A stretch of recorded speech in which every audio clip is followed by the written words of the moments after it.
Assalamualaikum warahmatullahi wabarakatuh. Kembali lagi di channel Prayoga Muhammad.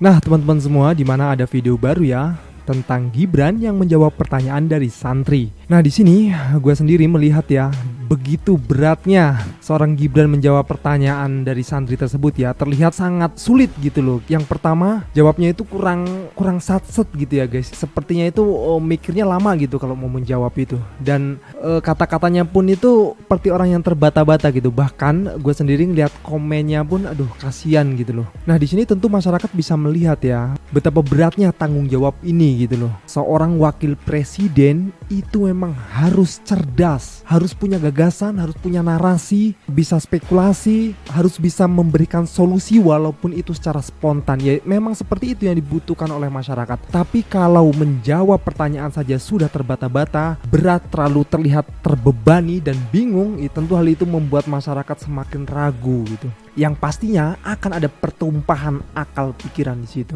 Nah, kalau tidak siap mau bagaimana coba? Assalamualaikum warahmatullahi wabarakatuh. Waalaikumsalam.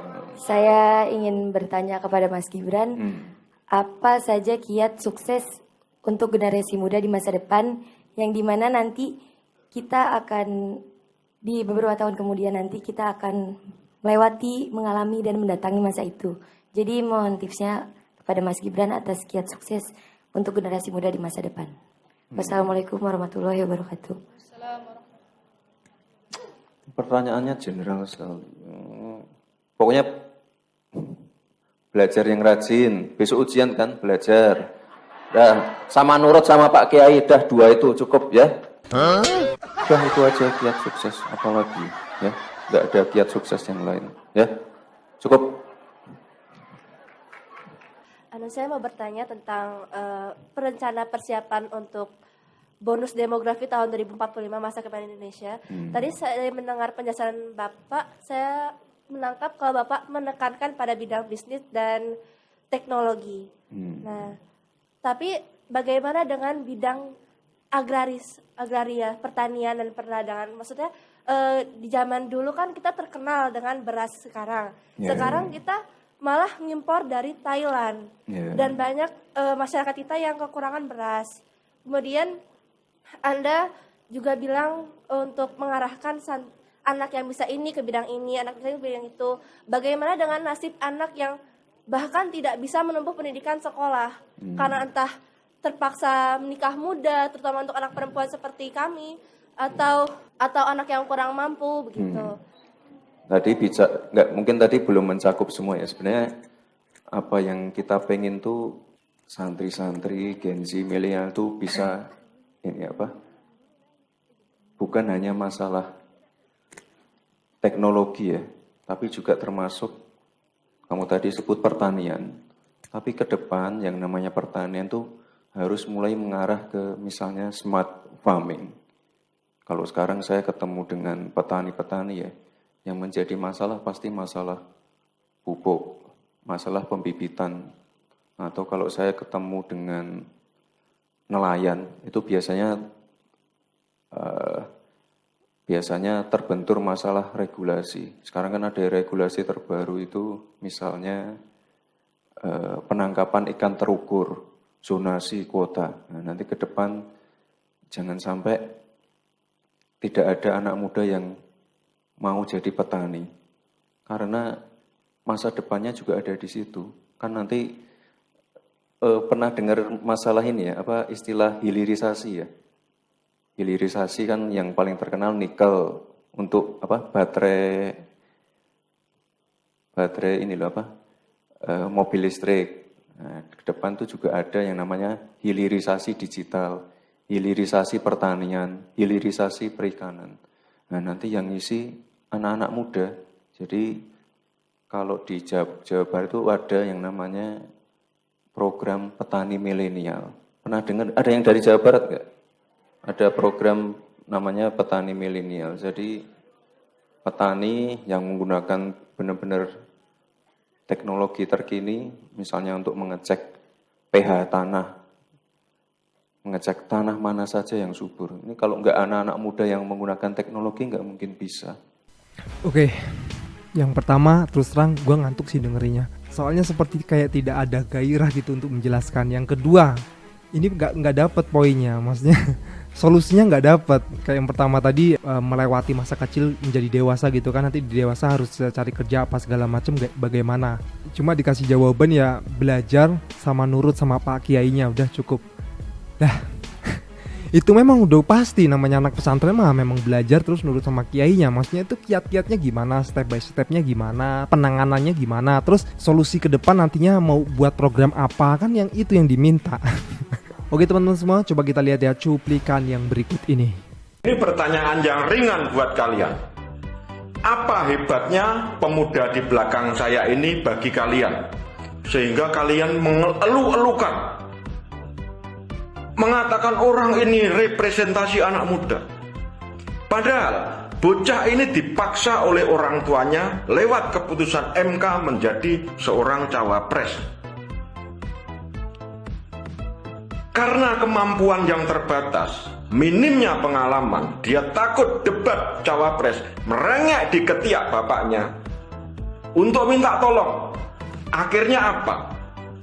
KPU merubah format debat cawapres. Di saat ditanya oleh ibu-ibu bagaimana mengatasi stunting, mengatasi gizi ibu hamil, malah disuruh konsumsi asam sulfat. Pertanyaan saya, ulangi ke kalian, apa yang kalian banggakan dari bocah muda ini? Apa? Belum disurvei, kelihatannya Gibran lebih pinter dari yang lain itu, Bang Kodar itu. Dari mana alat ukurnya? Lewat persepsi.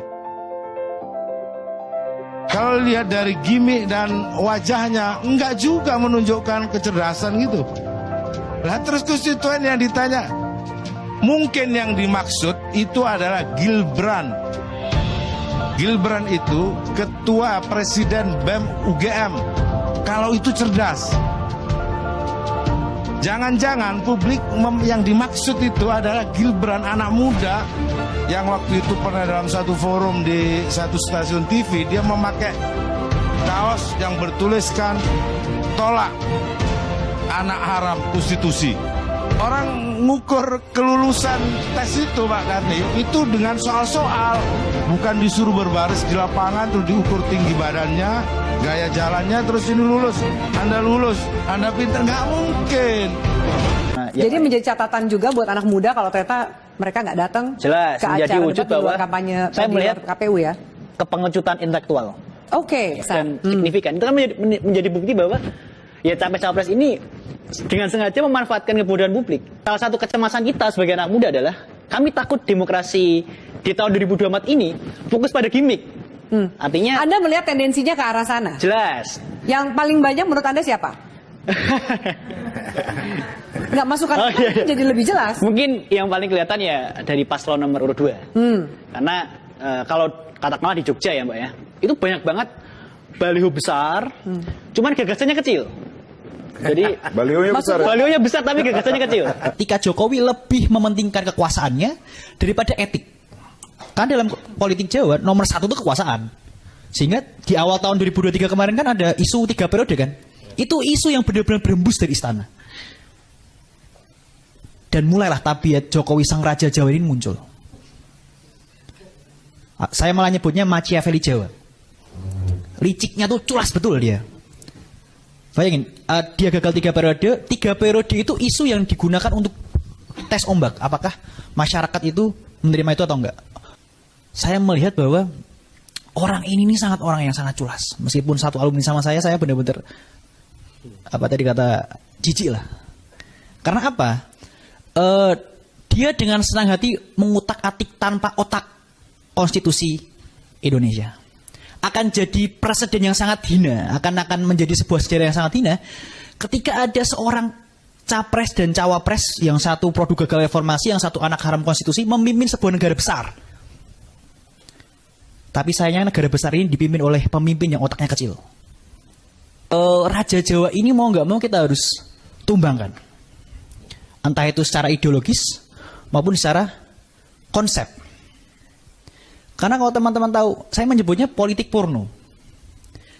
Jokowi dan terah politiknya itu benar-benar tanpa malu, secara vulgar melakukan segala cara untuk melanggengkan kekuasaan.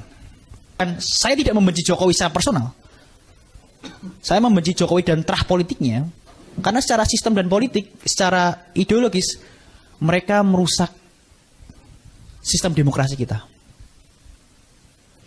Tidak ada alasan untuk kita untuk berdiam diri.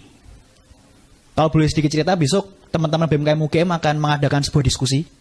Dan di situ kita akan menobatkan Jokowi sebagai alumni paling menjijikan, paling memalukan dari UGM. Ya, karena saya rasa ini udah momentum paling tepat untuk menobatkan beliau sebagai alumni UGM paling memalukan sepanjang sejarah. Wow, luar biasa ya ini Presiden BEMS UGM ini ya. Sangat berani, tentunya nggak hanya berani doang, tapi memang smart. Ya, mudah-mudahan dari sini kita bisa belajar dan kita bisa melihat ya gimana kebenaran itu. Dan tentunya hal ini juga yang akan menjadi pertimbangan untuk kita memilih siapa yang pantas dan layak untuk menjadi presiden dan wakil presiden Indonesia ini. Oke teman-teman semua, jangan lupa komentar kritis kalian di bawah dan juga like serta subscribe, dukung terus channel ini. Sekian dari gua, Prayoga Muhammad. Wassalamualaikum warahmatullahi wabarakatuh.